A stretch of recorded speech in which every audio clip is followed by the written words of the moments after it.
Whatever power had brought me back to this night at the lake was also stopping me from leaving. I had no choice but to see it through, to find out what had happened. It was a crazy, drunken dream, and yet it was more than that. It was the truth, a suppressed memory unearthed by the Andersons' moonshine. I was there, an out-of-body observer. This was the night Alice and I had arrived at Bright Falls, the night Alice had disappeared. I had a chance to find out what had happened. I remembered being surprised to see the cabin dark. Alice would have never turned the lights off. I remembered thinking I caught a glimpse of her form underwater, sinking into the darkness. Beyond this lost memory, there was nothing.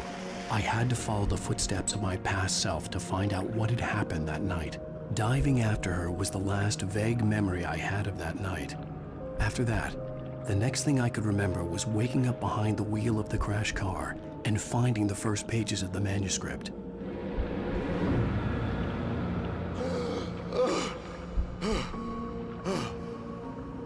I couldn't find her in all that blackness. I must have thought she drowned.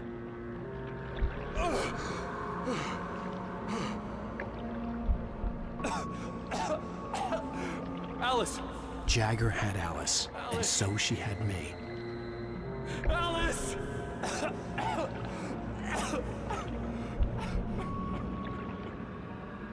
I'd been easy prey.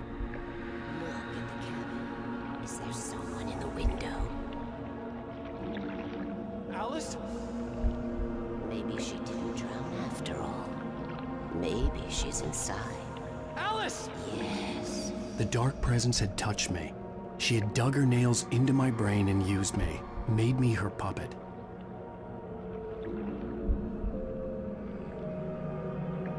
She must be here somewhere.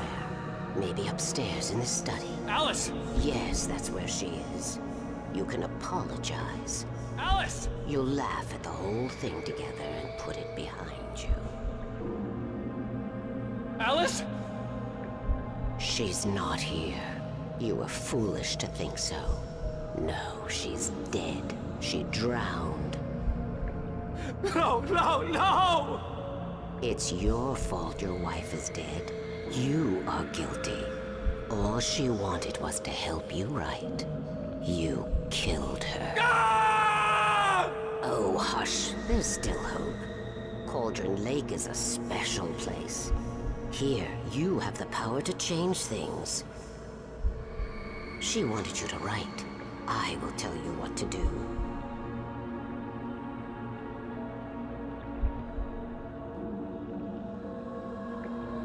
You can write her back. The story will come true, and all will be well again. She had Alice, and the manuscript was the ransom for her.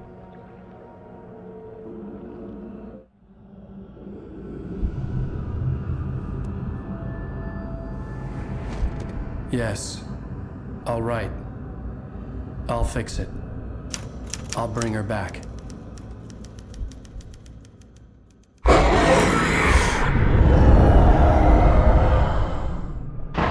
No. I wrote it. I remembered it all now. In the dark, I'd written for days, a week, almost a complete manuscript of a novel entitled Departure. Jagger had been my editor, whispering in my ear, making sure that the unfolding story would make her more and more powerful. I thought I was saving Alice. Even with the cobweb she put in my head, some part of me had been aware enough to write my escape into the story, to bring a light into the cabin to release me before I could finish, to interrupt the horror story before the ending, where darkness consumed everything and everyone. Zane was weak and far away, but I had written him into the story, and his light had been enough to set me free. It isn't here now. I'm here because it was written. I brought the light to set you free. You must hurry. It will know I'm here. It will be back soon. It stole the skin of my Barbara a long time ago. She looks so old.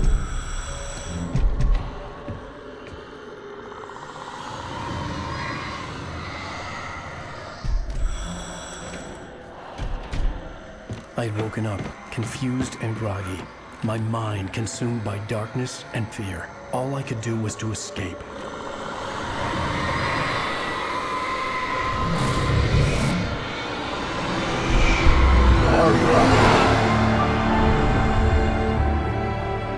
The week spent in the cabin had taken its toll.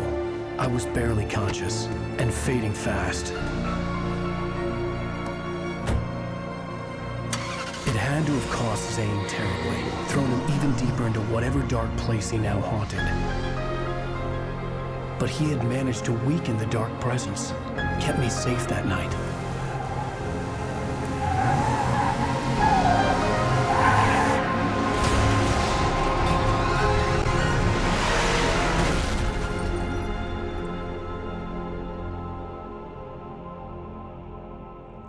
I wrote it. It's my fault.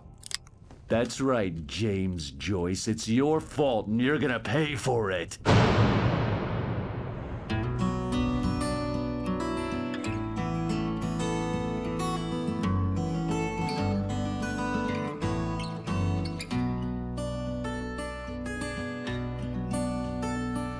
There's an old town road with